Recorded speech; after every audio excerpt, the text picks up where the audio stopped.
आपने ज़रूर ये इमारत अक्सर हॉलीवुड की मूवीज़ में देखी होगी। ये है एथेंस का पार्थेनोन, जहाँ लगभग 2500 साल पहले शक्ति और ज्ञान की देवी एथेना की एक मूर्ति खड़ी थी।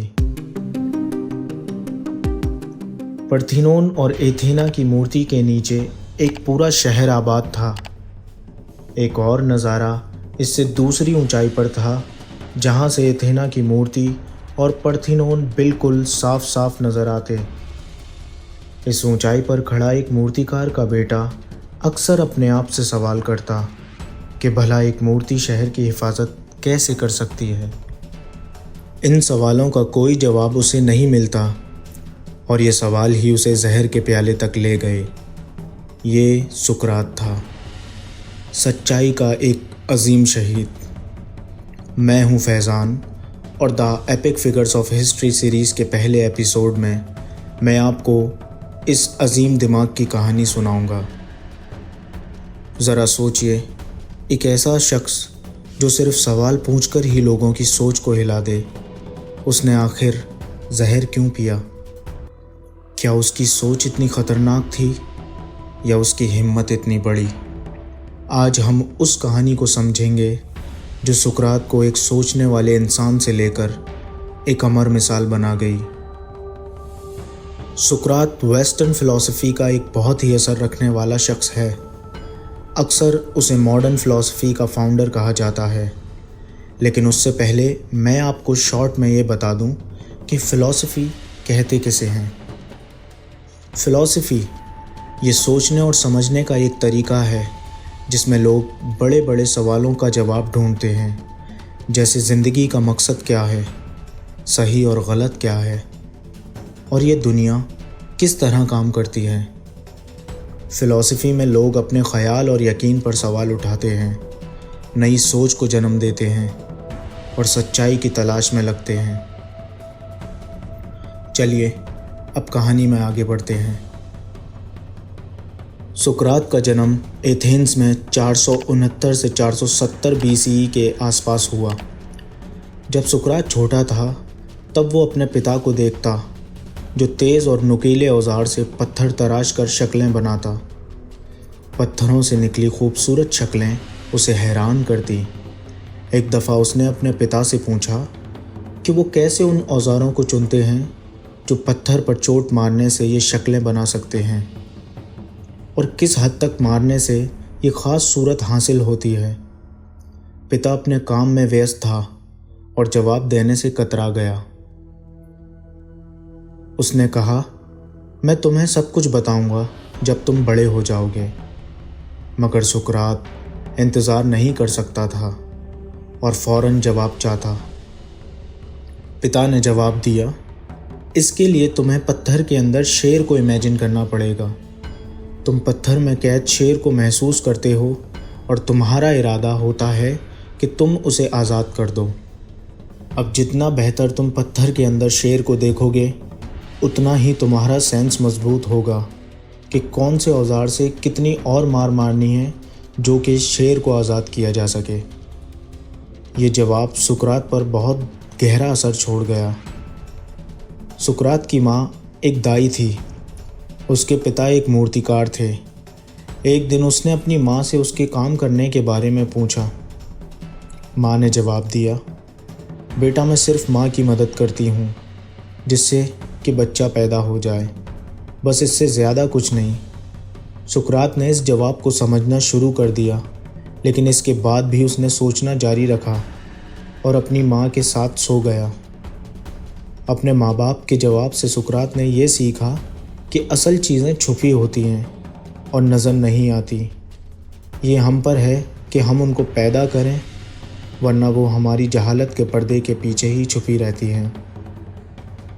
दूसरों की तरह सुकरात की माँ भी रात को सुकरात को देवियों और देवताओं के किस्से सुनाती, मगर सुकरात को सवाल करने की आदत थी। वो उन पर भी सवाल उठाता, पर उसकी माँ ने उसे ये कहकर चुप करा दिया कि देवी देवताओं के बारे में सवाल नहीं करते। उसके लिए ये समझना मुश्किल था कि अगर देवी देवता इतने ऊंचे रुतबे वाले लोग हैं तो फिर वो आम इंसानों की तरह नफरत क्यों करते हैं, एक दूसरे से लड़ते क्यों हैं, वो लोगों को सज़ा क्यों देते हैं और उन पर अजाब नाजिल क्यों करते हैं। वो सोचता था मगर उसे जवाब नहीं मिलता। पर एथेंस में सवाल पूछना मुसीबत को दावत देने जैसा था, और ना ही सुकरात में लोगों को दिलचस्पी थी, क्योंकि सुकरात शक्ल सूरत का बिल्कुल भी अच्छा नहीं था। बचपन में बच्चे उसकी बदशक्ली की वजह से उसका उल्टा पुल्टा नाम बना देते। इस चीज़ ने उसे बहुत परेशान किया और उसने सोचा कि कुछ लोग खूबसूरत क्यों होते हैं और दूसरे बदसूरत क्यों। इन सवालों के साथ वो अपने मोहल्ले के एक कुम्हार के पास जाकर बैठ गया। वहाँ वो मिट्टी को देखता जो एक चुनाई के ढेले पर एक ख़ास शक्ल में ढल रही होती थी। उसने कुम्हार से पूछा, तुम्हारे बर्तन इतने खूबसूरत क्यों होते हैं? कुम्हार तो और भी हैं, लेकिन वो क्या बात है जो तुम्हारे बर्तन को ख़ास बनाती है? कुम्हार ने जवाब दिया, मुझे ज़्यादा मालूमात नहीं, लेकिन इतना कह सकता हूँ कि एक खूबसूरत बर्तन अच्छा होता है और उसमें कोई ख़राबी नहीं होती। अब सुकरात को कुछ हद तक समझ आने लगा था कि जिस तरह से पत्थरों से खूबसूरत मूर्तियाँ निकलती हैं और मिट्टी से बर्तन, इसी तरह मेरे सवालों के जवाब भी अंधेरों के पर्दों से निकलकर सामने आ सकते हैं।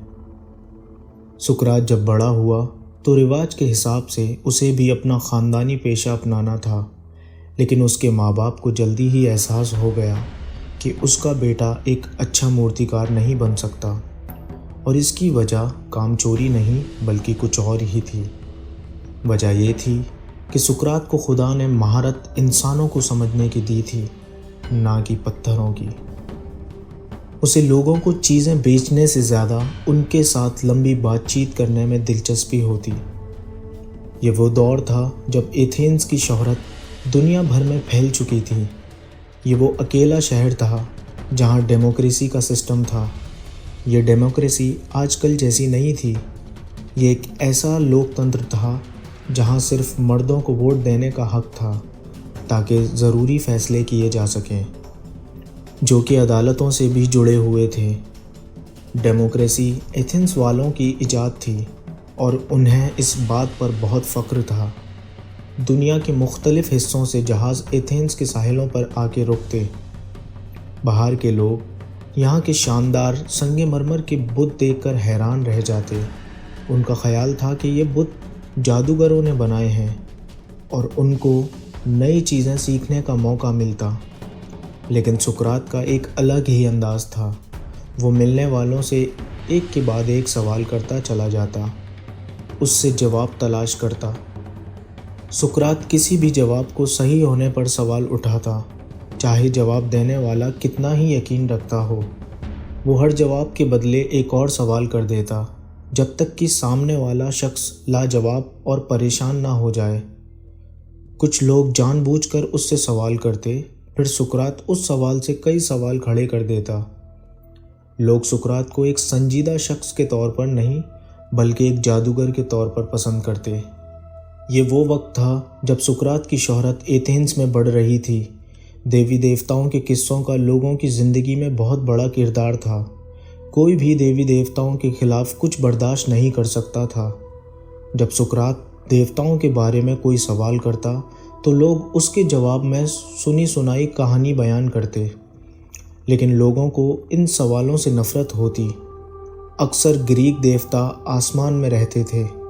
उनमें से अपोलो सूरज का देवता था, जुपिटर आसमान का सबसे बड़ा देवता था और सेलेने चांद की देवी थी। लेकिन एक दिन एक और यूनानी शख्स ने सुकरात और एथेंस दोनों को हिलाकर रख दिया।